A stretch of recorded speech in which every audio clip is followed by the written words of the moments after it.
মেডিকেলের সিন্ডিকেট যদি বলতে, এই সিন্ডিকেট দিয়ে আপনি রংপুর মেডিকেলের ট্রিটমেন্ট পাবেন না, সেবা পাবেন না।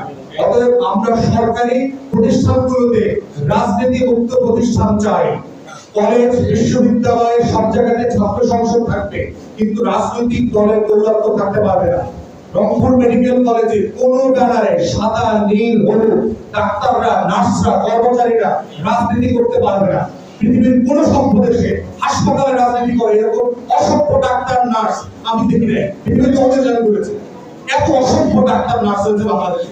এত অসভ্য উকিল পাবেন, আপনি অ্যাকাউন্টেন্ট পাবেন, ইঞ্জিনিয়ার পাবেন, অসভ্য ইঞ্জিনিয়ার। বিল্ডিং ঠিক মতো করে না, ভূমিকম্পে ভেঙে যায়, সারাদিন রাত এই দল করে সেই দল করে। আমাদের পেশাজীবীরা পেশাবাদ দিয়ে শুধু জীবিকা উদযাপন করতেছে, দলীয় জীবিকা করতেছে। অতএব এই দলীয় জীবিকা উদযাপনকারীদেরকে পেশা থেকে বাদ দিতে হবে, পরিষ্কার বলে দিতে হবে।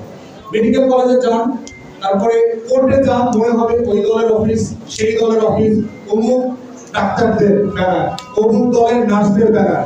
এটা কি বাপের টাকায় সরকারি খরচে নিজের দলের রাজনীতি? ঢাকাতে সিটি কর্পোরেশনে দেখলাম এক দলের ব্যানার লাগানো। সিটি কর্পোরেশন কি কোনো বাপের দলকে আমরা বর্গা দিছি, আমরা বন্ধক দিছি? অতএব সরকারি প্রতিষ্ঠানে রাজনৈতিক দল চলবে না। সরকারি প্রতিষ্ঠানে শুধু সেবা।